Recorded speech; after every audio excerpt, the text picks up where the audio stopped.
News number 1। BPSC परीक्षार्थियों को झटका, 7O प्रीलिम्स की परीक्षा दोबारा नहीं होगी, पटना हाई कोर्ट का फैसला। News number 2। 8 वेतन आयोग, कर्मचारियों की सैलरी पेंशन में बढ़ोतरी को लेकर बड़ा अपडेट, वित्त मंत्री ने सदन में दी जानकारी। News number 3। भारत के ऐसे राज्य जहां रहते हैं सबसे ज्यादा रईस, जाने कौन किस पायदान पर top 10 richest Indian states. Bharat में इकोनॉमी का विस्तार बदल रहा है, जिसमें महाराष्ट्र सबसे धनी राज्य है, उसके बाद दिल्ली और गुजरात का स्थान है। News number 4। 8 वेतन आयोग से पहले सरकार ने दिया बड़ा तोहफा, 2% महंगाई भत्ते में बढ़ोतरी का ऐलान, जाने कितनी बढ़ेगी सैलरी।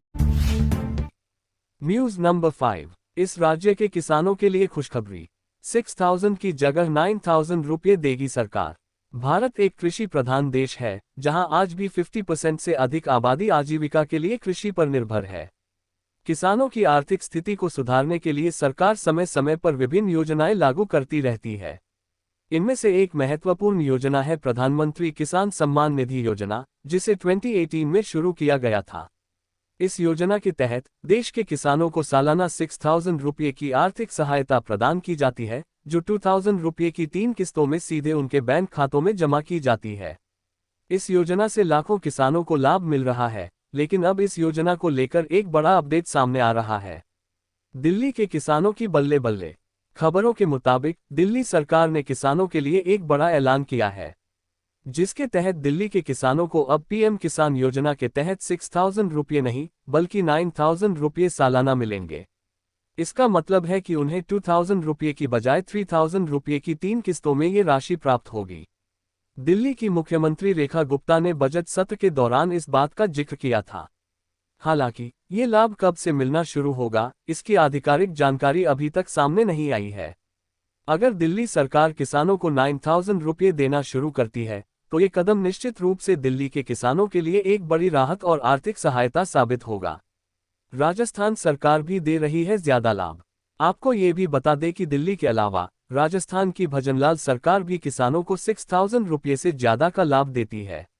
वहां किसानों को अतिरिक्त 2000 रुपये का लाभ दिया जाता है, यानी उन्हें कुल 8000 रुपये सालाना मिलते हैं।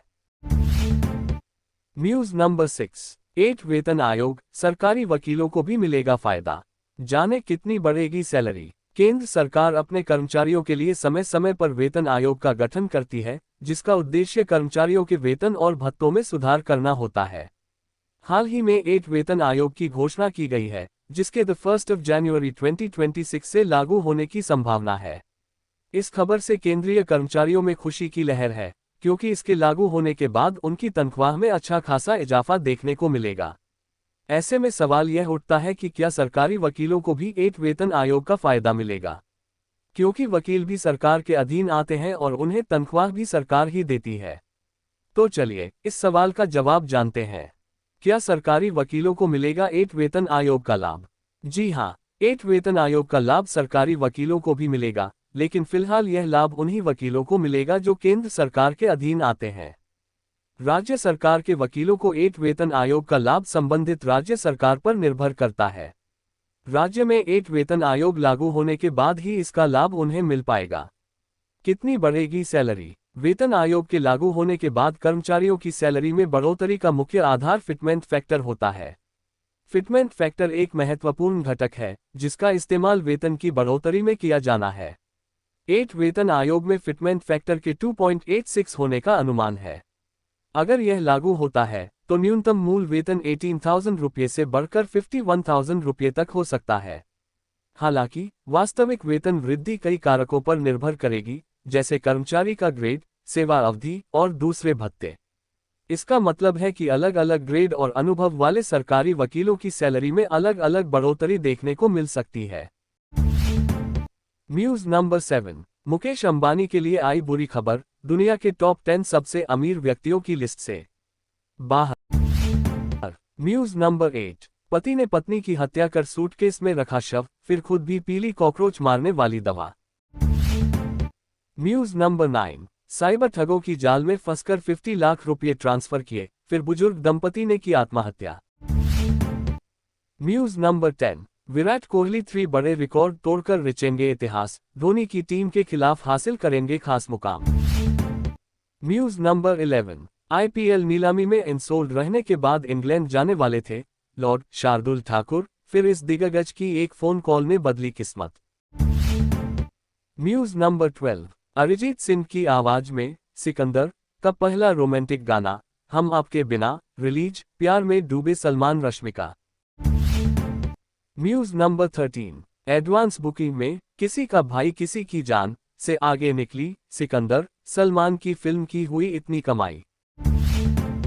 News number 14। कल जारी हो रहा है बिहार बोर्ड के मैट्रिक परीक्षा का परिणाम, जाने टाइमिंग, ऐसे जांच करें अपना रिजल्ट। बिहार विद्यालय परीक्षा समिति (BSEB) के मैट्रिक वार्षिक परीक्षा 2025 का परीक्षाफल कल यानी शनिवार को जारी होने जा रहा है। समिति ने इस संबंध में जानकारी दी है कि दिन के 12 बजे बिहार विद्यालय परीक्षा समिति के सभागार में परीक्षा का परिणाम जारी किया जाएगा। गौरतलब है कि मैट्रिक वार्षिक परीक्षा 2025 का आयोजन 17 फरवरी से 25 फरवरी के बीच प्रदेश के 1677 परीक्षा केंद्रों पर आयोजन किया गया था। शिक्षा मंत्री रिजल्ट जारी करेंगे। बिहार बोर्ड के अध्यक्ष आनंद किशोर ने जानकारी दी है कि शनिवार को दिन के 12 बजे प्रदेश के शिक्षा मंत्री सुनील कुमार और शिक्षा विभाग के अपर मुख्य सचिव डॉक्टर एस सिद्धार्थ की मौजूदगी में मैट्रिक वार्षिक परीक्षा 2025 का परिणाम जारी किया जाएगा। इसके साथ ही बिहार बोर्ड देश में लगातार सबसे पहले मैट्रिक परीक्षा का परिणाम जारी करने वाला बोर्ड बनेगा। लगातार 6 वर्षों से बिहार बोर्ड सबसे पहले मैट्रिक परीक्षा का परिणाम जारी कर रहा है और यह 7वां वर्ष होगा जब देश में सबसे पहले किसी परीक्षा बोर्ड की ओर से 1O का परिणाम जारी होगा। News number 15। पुलिस में बम्पर भर्ती, SI, सिपाही समेत 28,138 पदों पर होगी नियुक्ति, अप्रैल के आखिरी हफ्ते में होगी भर्ती। उत्तर प्रदेश पुलिस में नौकरी की तलाश कर रहे युवाओं के लिए एक बड़ी खुशखबरी है।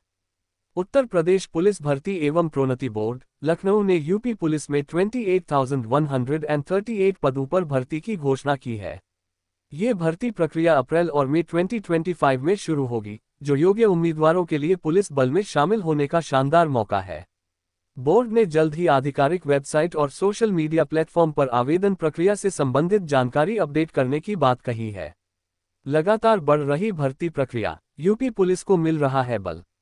ये भर्ती राज्य सरकार की संरचित भर्ती प्रणाली का हिस्सा है, जिसका उद्देश्य पुलिस बल को मजबूत करना और कानून व्यवस्था को बेहतर बनाए रखना है। मार्च 2025 में ही यूपी पुलिस में 60,000 से अधिक कांस्टेबल और 1,400 से अधिक रेडियो कर्मियों की भर्ती का चयन सफलतापूर्वक संपन्न हुआ था।